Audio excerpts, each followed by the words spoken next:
Months to get back here. I guess talk about the time away, kind of what it's been like and what the focus has been like for you.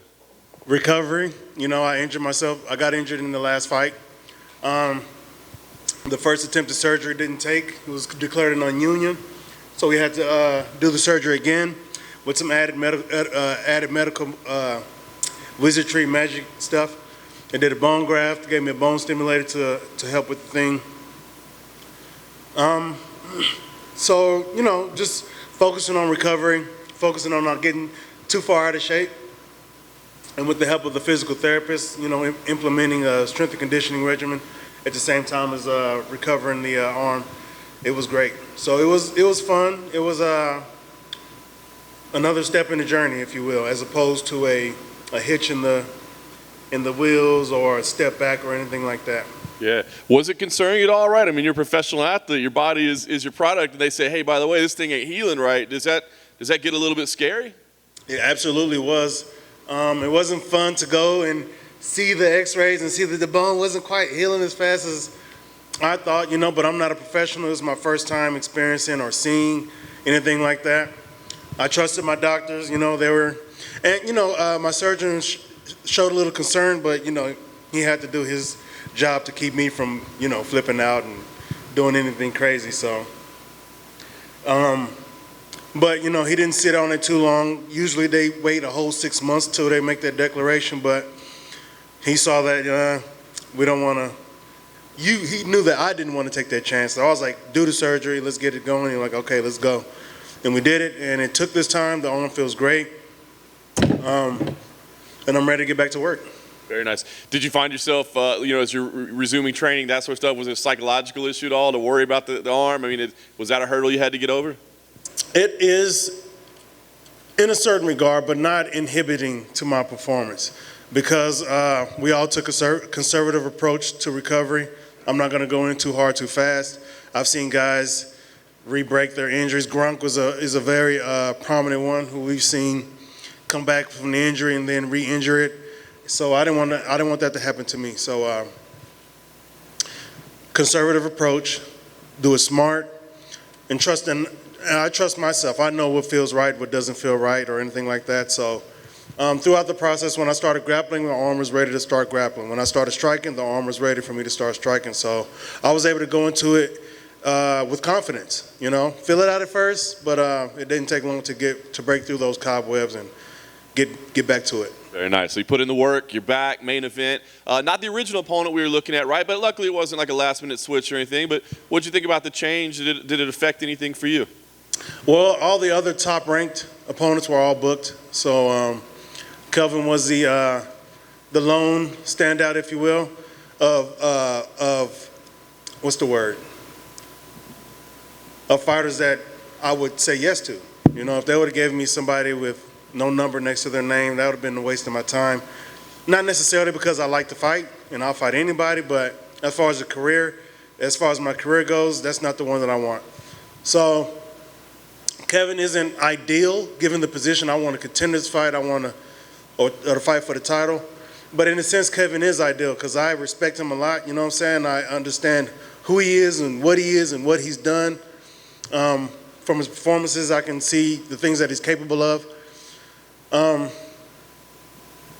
And I just know the sport. I know the game. You know, we know how fights go. So I can see what Kelvin has brought in his last fights.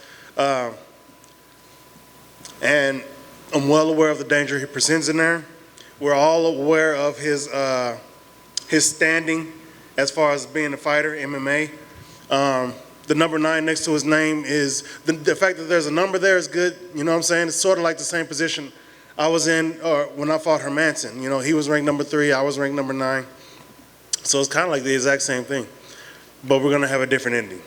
So. He's, as you said, Kelvin's, his reputation is out there, right? I mean, he's been in some battles, like maybe not necessarily smart to get in a brawl like that, but is there any part of you that wants to have that type of fight? I mean, a fight of the year type contender that people are just like, oh my God, that was amazing. I mean, if all we consider as fight of the year are brawls where both guys are coming out bloody and damn near broken and, you know, lost a couple of years off the career, then I don't want those guys judging my fights. You know, those aren't the ones that I want. You know, those aren't the credentials that I want So for me, I consider myself an intelligent striker. And I want to go out there and an intelligent fighter, not just an intelligent striker, but an intelligent fighter as well. I'm an intelligent person in general. But I apply my intelligence to fighting, and I see what's what. And when I get in there, I'm going to try to see as fast as possible what's what, make my adjustments, and try to capitalize instantly. Nice. Last thing for me, you talked about it, man. You want to fight for the title, man. You had a ton of momentum behind you, the setback, but now you're here again. So what do you think? I mean, do you feel like you're starting again and got to build your way up, or do you feel like, hey, I can pick up that momentum I was on right back? One good performance, and I get to talk about titles again. As far as my energy goes, I'm picking up right where I left off. I'm a better fighter than I was back then. Even going through the injuries, I've gotten better. And no, I didn't take any steps back. No. Losing that fight to Robert the way that I lost it, I'm not going to take any steps. Can't nobody take anything away from me with that. So luckily, the people who book the fights, cut the checks, they see that as well. So I'm glad we got competent people running the show and not the guys who want to see bloody ball out brawls and stuff like that, But, that's entertaining as well. Who knows? I mean, I can throw down too. Don't get me wrong. And if I get in there and start brawling, it's going to be like a nuclear fault war or something like that, right? Because I'm be throwing bombs. But no, I want to have an intelligent approach as always. Nothing different, more, an even better, a more intelligent approach, if you will. Hey, Jared. You just mentioned that you throw bombs in there. I'm curious, where do you think you rank in your division in terms of who hits the hardest? Who hits the hardest? Who hits the hardest? To be honest, I don't really think it matters who hits the hardest. This is a matter of who hits hard enough.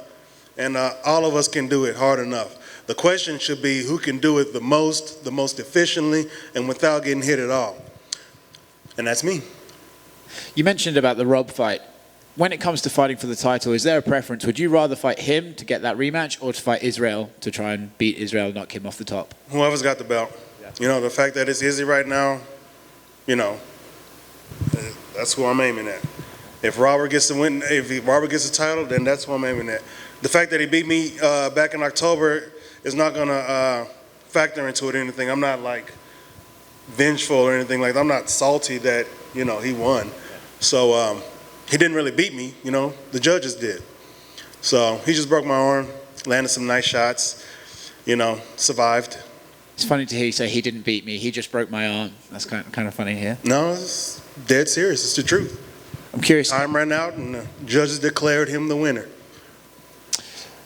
I'm curious who you have winning in the Darren Till-Derek Brunson fight that's coming up. I don't pick fights. Okay. I don't know if you guys knew that or not, but I don't like picking fights. I can break it down, but that would take a while.